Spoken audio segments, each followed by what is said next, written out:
Wet market. Native na lechon.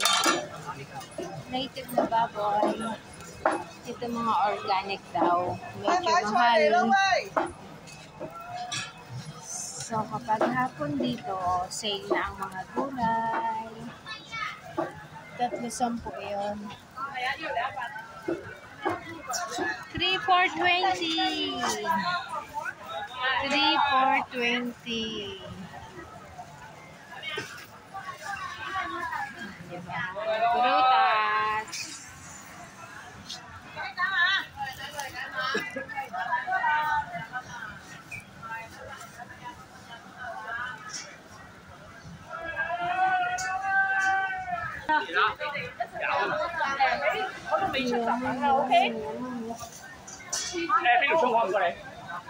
So, punta tayo dito ng Cebu Valley. Bili tayo ng snacks. Ding dong. Nova.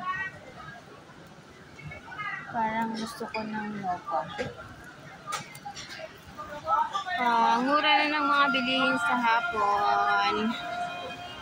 O, diba? Ako ng fish.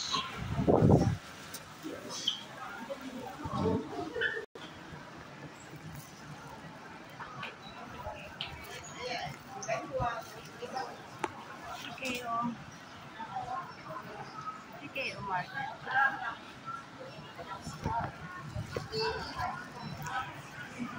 Good lane.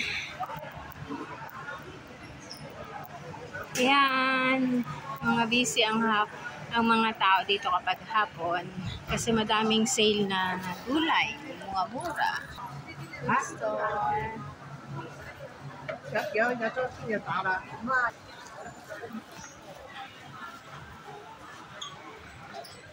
Malapit lang kami sa sa palengke. Mga 7 minutes galing sa bahay. Diba? Madami ditong temptation. Mga busy tao ngayong weekend kasi madaming sale. Magpapalit na ng mga damit para sa autumn. Malapit na ang autumn. Mag-change na sila kaya madaming sale. Pero dito sa In-N-Out, laging on sale. Lang cute nito. Ay, mahal. 149. Hair accessories. At ayan ang mga gold. Sa Chinese New Year, makakabili rin ako niyan. Yung lacy ko, binibili ko ng gold. Souvenir ba? Kaso nawala yung dalawa kong quintas. Nung nag-hiking kami, nawala siya.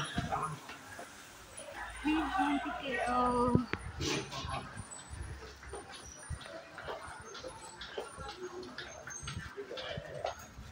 Sa sweet lang.